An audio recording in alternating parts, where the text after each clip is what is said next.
And welcome back to the Hot Lap. We are talking the WRC Monte Carlo. We're going to have a gander at who is going to win. To be fair, my guess is as good as any because I think it's going to be absolutely intense. I think toss a coin, see where it lands, and have an educated guess at best. Let's get into our WRC Monte Carlo preview.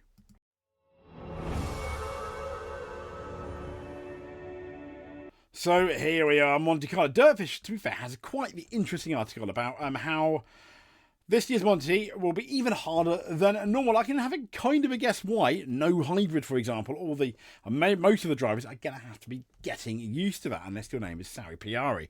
But this month, this is from Rallyfish, sadly one of their last articles since closing. It's still up there, so I wanted to make great use of it as a last hurrah, so to speak. It is sad though, isn't it? So it's going to be the 93rd Rally Automobile Monte Carlo. And as we know, it's the opening, the first round of the WRC season. Now, if we go back last year briefly, Terry Neuville won it in 2024. Then he never looked back. And he ended up becoming the WRC 2024 champion. Is it going to be that simple this year? I truly hope not. So we've got 10 rally runs representing 3 official manufacturers. We've got 5 for Toyota, 3 for Hyundai, and 2 for M Sport Ford.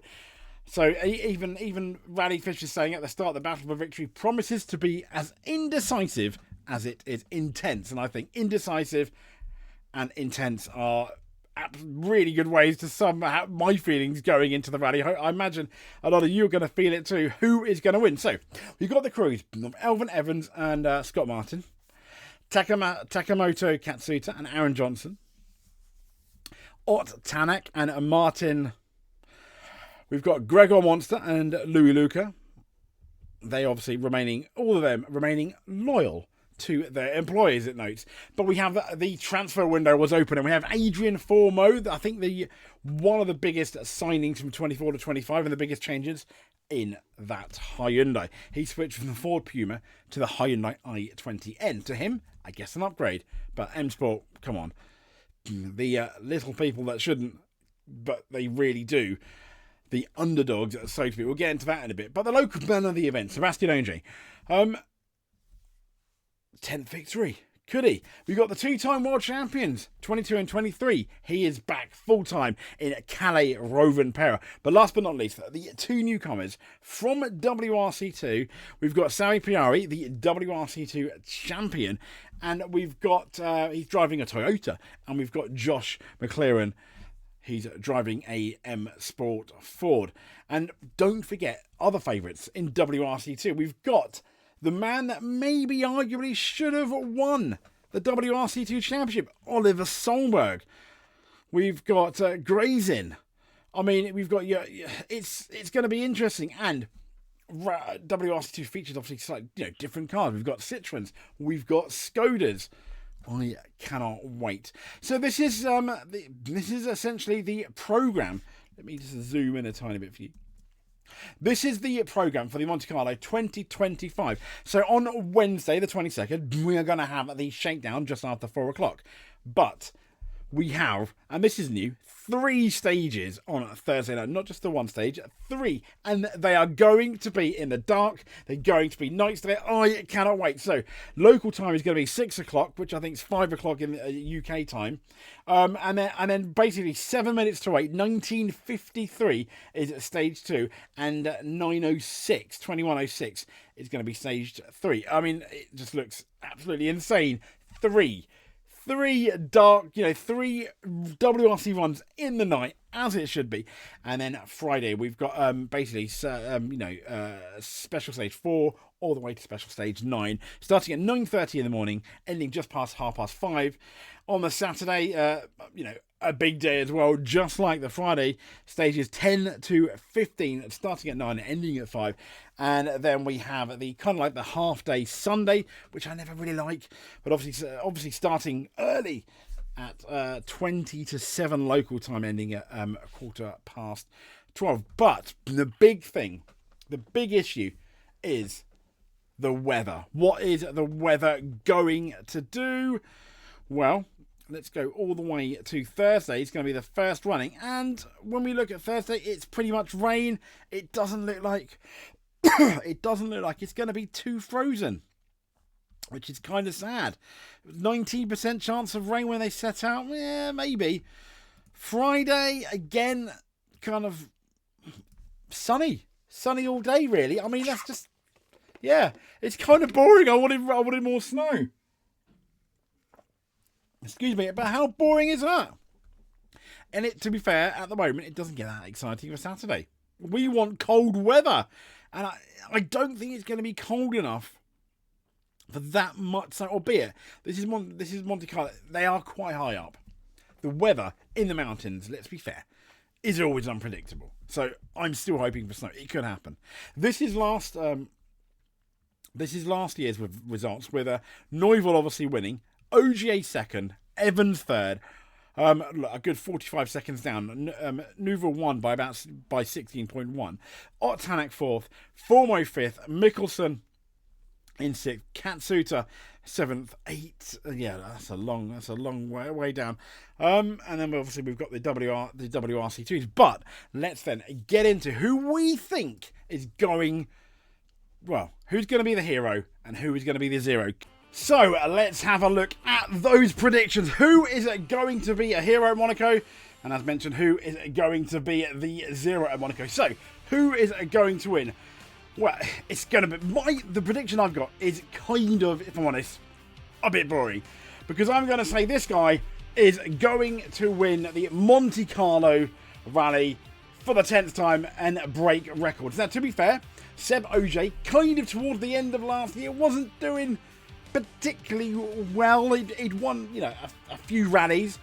But then there are some cracks, and I think he really needs to prove himself, and I think he will. He will come out, and he will win Monte Carlo, full stop. But who is going to get second? Well, it's another person that was part-time last year, but unlike Ogier, he's full-time this year, and I'm going for Kalle Rovanperä. Why? Because he's come back. He is going to win this campaign. He is hunting down the title of Thierry Neuville. He wants it quite badly. So I think Kalle Rovanperä is going to finish second. People say pound for pound, the best rally driver going currently. The best rally driver of this generation, perhaps. It would be quite hard to argue. However, last year, he was prone to the odd mistake. For example, most notably in Sweden. What was that about? And other rallies too. No, Finland, you can't really count. That was a rock. Not the rock, a rock. So, Kalle Rovanperä, we're going for second. But who is going to be third? Well, I don't think it will be a Toyota 123, even though I do feel that Toyota have the advantage over Hyundai, because Hyundai is not debuting its new car until Sweden in February. But, arguably, he does make more mistakes than Rovanperä. But the fastest rally driver, I think,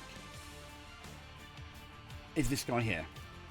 But I wouldn't say the most complete. I think Rovanperä is probably a better example. But in terms of absolute speed, last year, this guy was probably the fastest rally driver.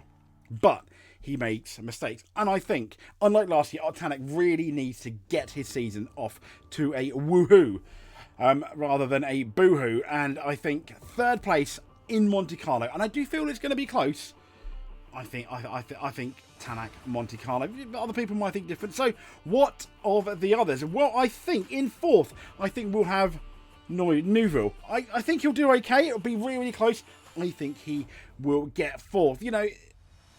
He's defending a title. Is he going to be out there taking as many risks, for example, as he did initially in the first few in Monte Carlo this time last year? I'm not really so sure. But in fifth, I'm going for this guy here, Elfyn Evans. What a disappointing season I think he had in 2024. I think he'll do better this year. He has to do better.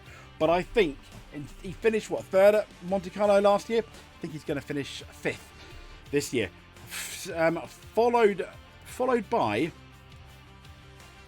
this guy here, sixth, Adrian Formo in the Hyundai. He's still getting his feet together. However, he did prove he's really, really fast. But this is Monte Carlo. It throws up problems. So, sixth for Adrian Formo. And then next up, I think it's going to be Piari. Sami Piari. No, he's not from Wales. I need to fix that. He still says he's from Wales. No, he's not from Wales. But I think Sammy is next. And then I think it's going to be Katsuta. I want to be wrong. I'd love to be talking about Katsuta's first ever WRC victory. And wouldn't it be great if it ends up being Monte Carlo? But I don't think that's going to happen. I think I said in the preview, Katsuta and Elvin Evans were really, really disappointing, if I'm honest. And next up is going to be, I think McLaren. He's going to have a fairly solid, mistake-free Monte Carlo, and I think for that reason he's going to be Monster. I think naturally he's faster than Monster. Maybe I'm wrong, Gregor. Please, I'd love to be proven wrong. Prove me wrong, Gregor Monster, if you will. That would be fantastic. So that's who I think is going to finish, but I'm going to put it on the spot now because I don't think he actually knew I was going to share this. But I asked Chris, one of my friends, who is the encyclopedia of rally, and I asked him, who do you think is going to win? What is your top three? I gave him my top three. And he said Toyota, like we're saying, he says Toyota has new things on their car that Hyundai doesn't, but he quite rightly says they're gonna have their new bits. They go faster bits for Hyundai when we get to Sweden. He reckons a Toyota driver, but which one? He's saying, could it be Calais on his first rally back? He's saying no. Could it be Ogier? No again. And he has gone for what I think is a plot twist, but for the bookies it might be worth a few quid. He's gone for Elvin Evans. I would love Elvin Evans to win. I like Elvin Evans. I wanted him to win the championship last year, but he wasn't the 20. I think had we had the 2023 Evans, I reckon there's a fair chance he would have, if not won last year, taken the fight right down to the end along with Tanak and Terry Neuville. What Evans are we going to get this year though? And that's the thing. When it comes to the crunch, the one issue I have with Evans, and I want to win I would love him to win Monte Carlo, is, and this is actually from talking to people, is when it comes to you have to do the time. The pressure is on. That's why I think Elvin sometimes makes mistakes. When the absolute pressure is absolutely on. Don't get me wrong, I couldn't do his job. Absolutely no way. And there's thousands of rally drivers that probably couldn't, hundreds over the years that probably couldn't hold a candle to Evans. But this is the top of rally, and that's the issue I've got with Evans. I hope he proves me wrong. I really, really do hope he proves us all wrong. So that's pretty much it for our Monte Carlo preview. If you liked what you see, please give us a subscribe. That would be absolutely lovely. Having said that, just the mere fact you are clicking this video is more than enough for me. And until then, stay safe. Thank you very much, and speak to you soon.